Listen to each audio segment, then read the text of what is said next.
তোমাদের কার কার পাহাড় পছন্দ অবশ্যই কিন্তু জানিও। Hi hello everyone. আজকে শ্বশুরবাড়ি থেকে বাড়িতে যাচ্ছি খার্চি মেলা দেখার জন্য। আর এই ব্লগটা ছিল অনেক দিন আগেরই, কিন্তু আমার দেওয়া হয়নি, তাই আজকে তোমাদের সাথে শেয়ার করলাম। আর যেতে যেতে বড়মুড়া পাহাড়ের কিছু প্রাকৃতিক সৌন্দর্য তোমাদের সাথে শেয়ার করছি। তোমাদের কার কার পাহাড় পছন্দ অবশ্যই কিন্তু জানিও। আর এই পাহাড়টা কিন্তু বাইরে থেকে খুব সুন্দর, কিন্তু এখন পর্যন্ত আমি যাইনি। আর গিয়ে খাওয়া শুরু করে দিয়েছি। প্রথমে একটা কোল্ড ড্রিঙ্কস খেয়ে নিজেকে ঠান্ডা করে নিলাম, আর সাথে খেয়েছিলাম পাঁপড়। তারপর একটু রেস্ট করে বেরিয়ে পড়েছিলাম বাজারের দিকে।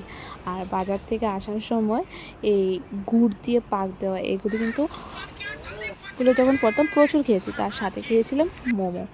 যখন আমার কোনো কিছু ভালো লাগে না, তখন মায়ের কাছে আসা মানে আমার একটু শান্তি খুঁজে। যেহেতু অনেকটা জার্নি করে এসেছিলাম, তাই সেদিন একটু তাড়াতাড়ি কিন্তু মা রান্না করে ফেলেছিল সব কিছু। রাতে খেয়ে দিয়ে তাড়াতাড়ি কিন্তু শুয়ে পড়েছিলাম। আর তোমরাও খেয়ে নাও। টাটা। ভালো লাগলে লাইক আর সাবস্ক্রাইব করো।